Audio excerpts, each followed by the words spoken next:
Hi there. This is a really quick intro on how to use Google Calendar to stay organized for the school year.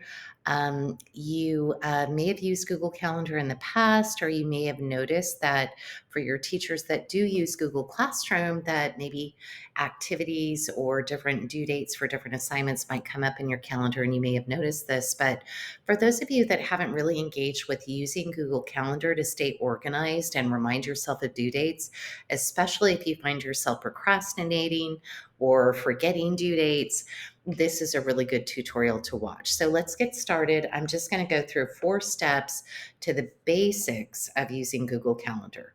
So the first step is access. So you can, if because you have a Google account, when you go into your inbox in your Gmail school account, you should see your calendar assignments or reminders pop up to the right. Now, if you don't see this, you see this instead, all you have to do is look for that little Google Calendar icon. And again, if you hover over any Google icon, it'll just, without clicking, it'll tell you what it is.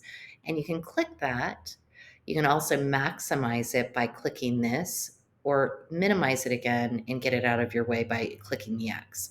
So let's say I want to look at my Google Calendar. I can see what's going on that day. I can go backwards and forwards. I can select a different date. And again, I can maximize it to full screen by clicking this little button here. Another way to access it is to just do what you do with any Google tool. It's just standardized within Google that you put whatever you want to use right in front of the .google.com in your URL. Hit the enter or return button depending on what device you're using, Mac or PC. And then you're going to pull up whatever that tool is. So in this case, I've got calendar.google.com. So if I type that in, it would bring me to this screen as well, as long as I'm signed into my Google account. However you access it, once you're in the actual calendar, if you have, of course, with my class, you're going to see due dates coming up, like my class info card due, the About Me Quick Write due, because I've assigned those within our classroom, and that's going to automatically put those things on your calendar. But let's say you want to customize that. There's 2 basic ways to do that. You can add a task, or you can add an activity. So these are all activities that if I click on them, it's going to give me some information about that. And you can get really detailed with activities, including invite other people. If it's a task, this is more appropriate if it's just a little reminder for yourself. It'll also let you know if you've done the task or not.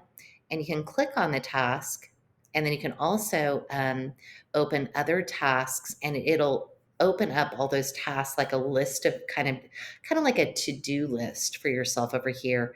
And then once you click it, it'll show you that you've actually done it.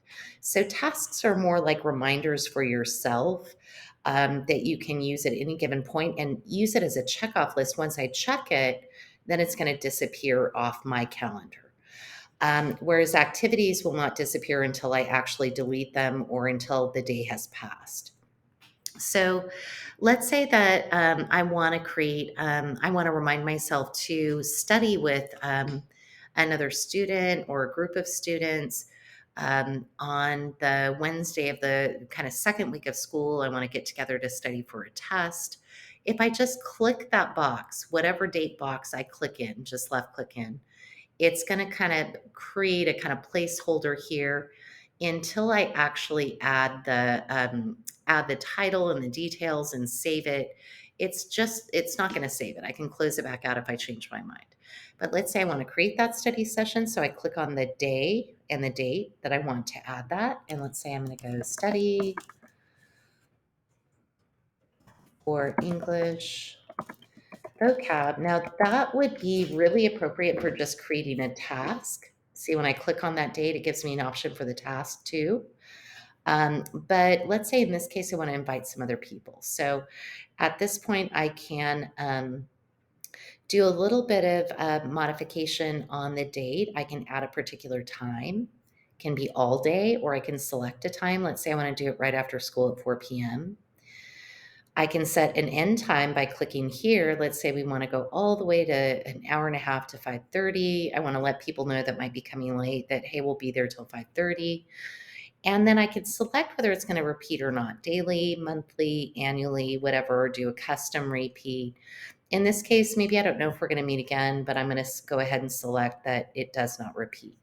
Here's where I can add guests. So you could add different students. Let's say you wanted to add somebody outside of the school network, like I'm adding this person who is my brother who's outside of the school district. You can do that too. You can add as many people as you want. You just keep adding emails here. You can also give those guests that you're inviting permissions if you click this drop down, where they can invite others, see the guest list. They can even change the event themselves if you want them to weigh in on what would be a better date. But in any case, or you can deselect these things so that it just stays fixed and nobody you invite can mess around with your due date there. And then you can also add a Google Meet for conferencing, like if you're going to do this online. Um, Similarly, you can add rooms or location. Let's say I want to show that this is happening at Central High School. So the address for that is 3535 North Cornelia Avenue. So I'm going to select that. I can add a description or attachments. Bring vocabulary list and textbook. To remind people I can attach things at this point, like photographs, Google Docs, anything I want. Like, let's say I don't want them to have to bring the list, I'm going to bring it myself, or I want to make sure they have it. So I attach the vocab list. If I want to do that, I can click the link list and navigate through my Google Drive. And then, anyway, and there's more options you can choose from, but let's say this is good enough for me. So this is usually all you're going to do. But the last thing I wanted to show you is that you can, once you create it, you can choose to send it to people that you're inviting or not send it. So if I send it, it's going to pop up in their email and they're going to get a chance to accept the meeting or say that they can't attend the meeting so I can see how many people are attending or get an idea of, hey, if nobody can show up that day, maybe I need to edit this meeting. So I'm going to go ahead and send that. And then if you've invited anybody with an email that is outside of our school or organization, you can either fix that by like, whoops, I didn't need to use that email, or you can invite all guests. So now I've got this event set up right here. I can also choose to notify myself. It's going to automatically by default remind me or notify me 10 minutes before, and you can sync this up with your phone as well. But I can also edit that. So anytime you create an activity, you can always go up here once you click on it and you can delete it if you want to redo the whole thing, or you can click the edit event.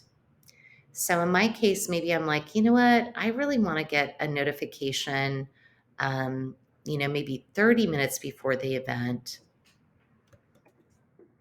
just so if I forget, I don't get on the school bus and go home, I get a reminder before when I'm walking out of my last class so I don't forget and get on the bus and not be able to come back.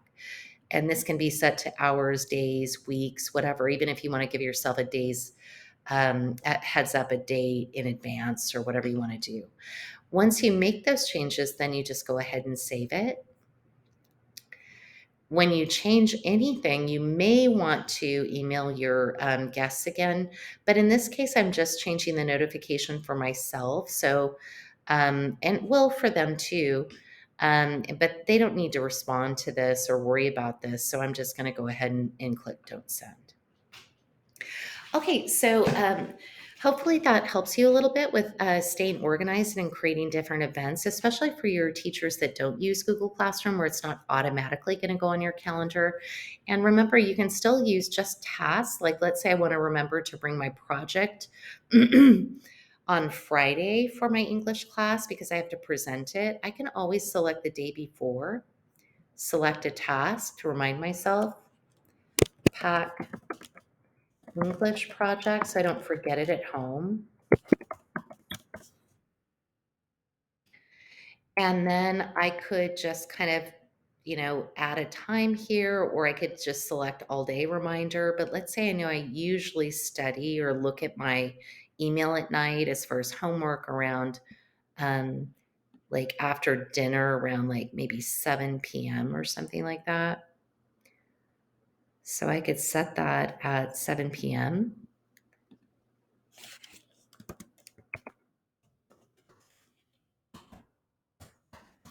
I did a board assignment, but it also has to include an essay.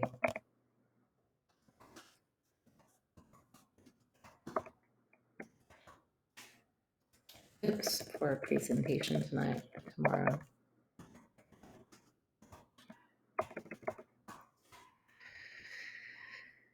And save it. And now you can see I've got like a little task thing for myself to do. And then I can check those tasks throughout the week. And once I pack that English project, I can click the little check off, and that's going to let me know and cross that off. I can still see it, but I know I've already packed that project in a place, let's say by the door. So I'm going to remember it when I walk out the door to go to the bus, or get in mom's car to go to school.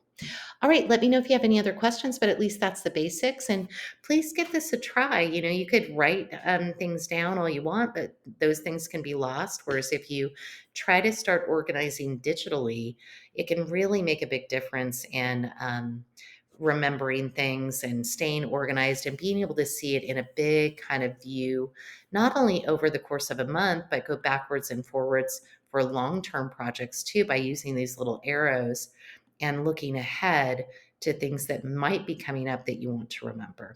Let me know if you have any questions, and happy scheduling.